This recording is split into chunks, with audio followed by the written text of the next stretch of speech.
Wagwan, it's your boy Still back with another video for y'all. And we got something totally different. Hold on, wait. Go ahead and fix that. We got something totally different this time. We got EBE Bandz, Chiraq Street Legends episode 22. Billy the Kid. Now, I heard like one of his songs before EBE Bandz, but I don't know them as a group or a gang, whatever they is personally. I don't really know anything about them, so this is gonna be real interesting, you know.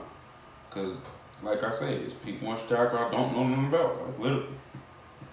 But let's get right into it.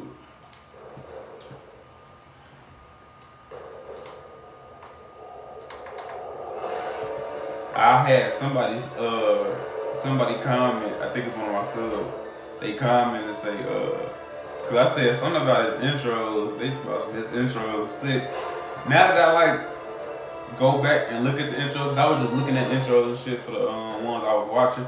I'm like, that shit is kind of decent though. He doing that shit like a movie. I understand what he was doing though, cause at first it was like corny. I'm like, man, what the fuck? You doing all this for these people who, you know what I mean? But I see.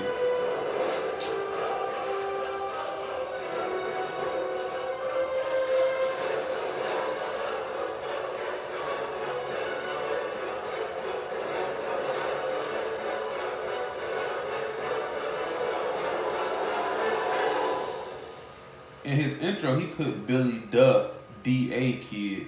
And on this one, he put T.H.E. See, look, that was T.H.E. What up, family? It's your boy Street News TV.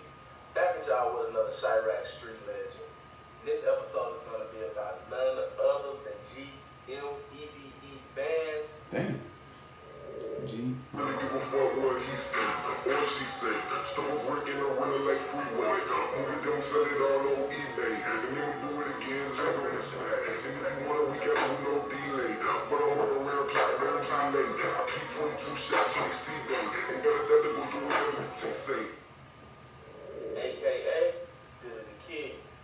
Now, Billy the Kid comes from that EBE set, 79th and South Shore.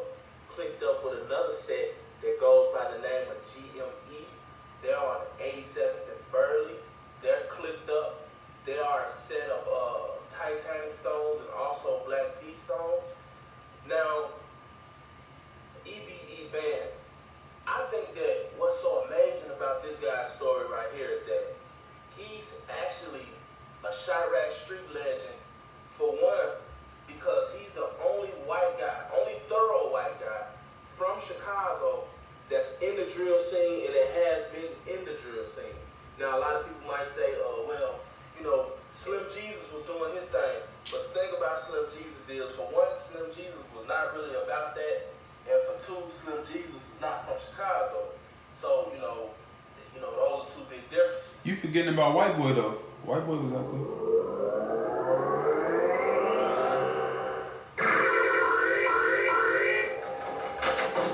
Cash out. Well, I mean, shit, go ahead and put my cash out just up, Jew. I thought that, EBE Bandz, you know what I'm saying? He was just a rapper. He wasn't really, about no street shit for real. Until I started watching some of his interviews and seeing some of the interviews that, some of the guys that he messed with. And this dude is actually official. You actually got a lot of guys that vouch for him. As a matter of fact, one of my partners that I did a video on not too long ago told me that EBE Bandz was a real nigga. Now, not to try to sound, funny or anything like that, but it speaks out and it says a lot about him being a white guy involved in a majority black gang. It tells me a lot. It tells me that you really about what you're talking about. And it tells me that, you're well versed and you probably know more about the organization that you're a part of than the average, dude that's in the organization. Why do I say that? Because not too many black street gangs, especially in Chicago, is walking around with a lot of white dudes that haven't proved themselves.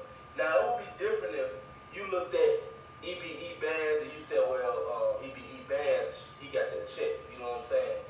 It would be a lot different then if he had some real money. Then you could say, well, maybe he just bought his way in. But that's not the case with EBE Bandz. EBE Bandz really been over there for a lot of years, and he really been over there, you know what I'm saying, doing whatever it was he was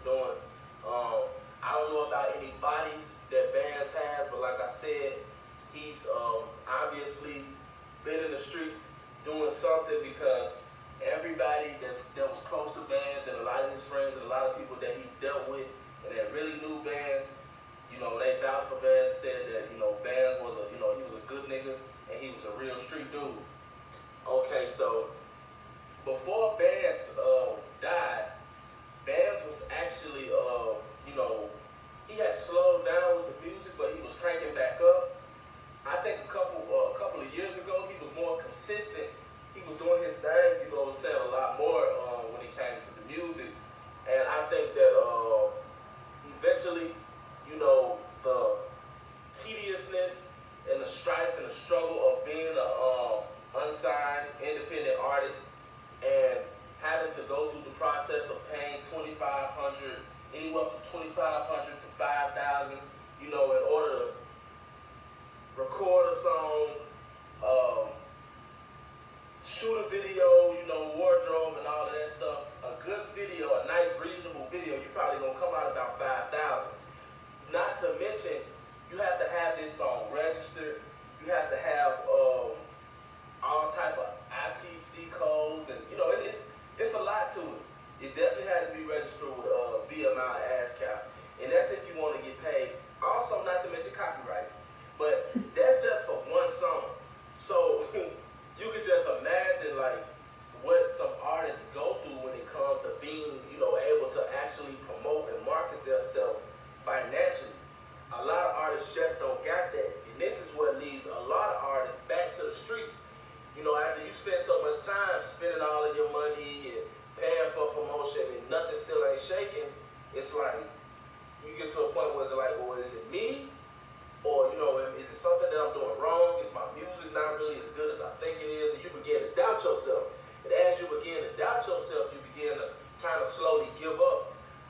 This drives you back to the streets, or it drives you into other things that you may not necessarily have indulged in if you would have made it in music. Why do I say that? I say that because I'm a living example of that.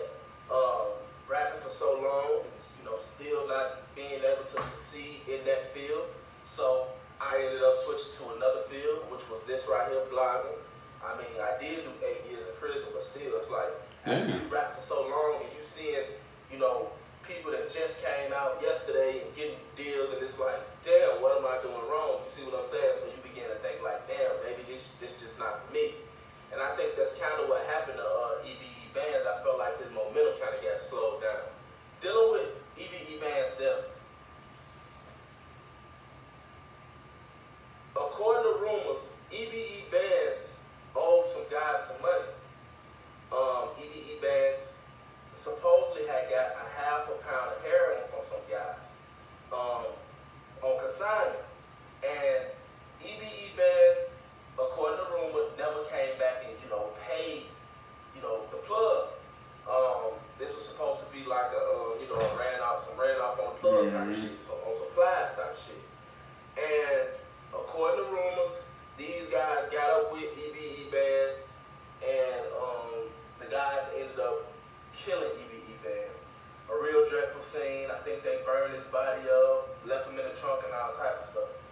But I think where EBE Bandz messed up at, when you look at these guys that, you know, they're trying to convict for this, like I said, everything is alleged. We don't know if it's, you know, if they're guilty or innocent.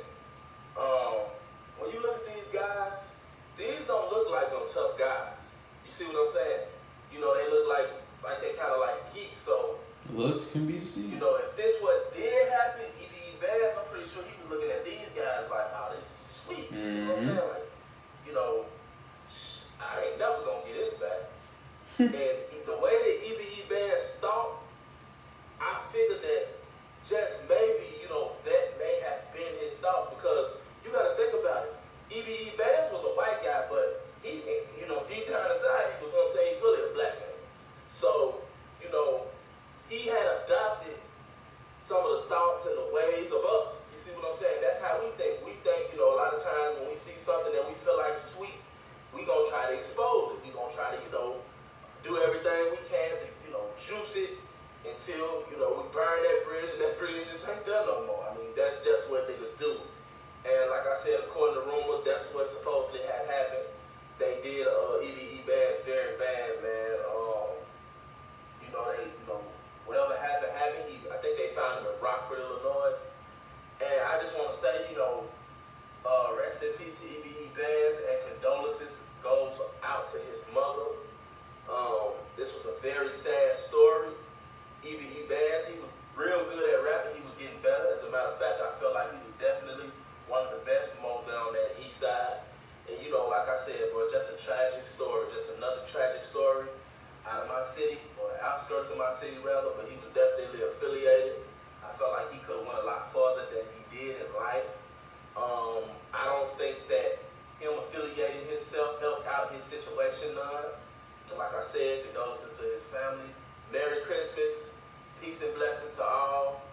Oh, that's what he uploaded this last year on Christmas. SNTV. I'm out. Shout out SNTV, Street News TV. Man, rest in peace, EBE Bandz. Like I said, I only heard like one of his songs. I fuck with it though. But he got a real different, his shit different. You know, it's sad that he died, but like, you know, he got a different story with his compared to all the other people who died just off some, you know. But he did adopt the mentality of shit, us black people, because I already know, knowing me, I would have thought the same thing if I was in his position. Like, man, white boys look like some goofy, but looks can be deceiving at the same time. That's why, at the same time, I wouldn't put myself in that position, because just because a motherfucker look like they can't do some shit to you don't mean they won't. Like, you never know what a human being is capable of. Everybody have their own thoughts. It's, you know, billions of people in the world that have their own thoughts. Everybody have their own thoughts.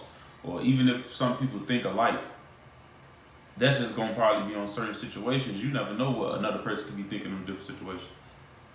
But yeah, like I say, he's different though. He was trying to do like one of the run off on the plug shit, baby. And I guess the plug, like, they ain't want having it. Because what people do gotta realize too though, if you got like, say for instance, 4 soft ass people y'all been knowing since y'all was little, never gang bang, was geeks, whatever, grew up, and they probably got tired of being broke and was like, man, you know what? Maybe trying to do everything illegal ain't gonna be the way. We got, man, sell some weed, get some pounds of weed, do this shit illegally, fuck it. So they agree to this shit. But at the same time, they know they kind of goofy, so they don't know what they doing, how they supposed to be doing. Ooh. End up meeting somebody who really about that or whatever, you know, as they say, that he was really about that. And then, you know, they gotta prove a point now, because if he gonna come and hold them out their weed, what makes you think the next person ain't gonna come do it? Then they gonna have a name for, oh man, we can just go get 3 pounds of weed from these niggas. They ain't gonna do shit about it. And shit like that end up happening because it's all part of the slippery slope. If you know anything about the slippery slope, and you gotta explain nothing else. If you don't, go ahead and look it up. Man, I'm going to get up out of here. It's your boy. Give me up there to 1K subs. Roll to 1 million. You already know the dealio. Yada, yada, yada. And I'm out of here.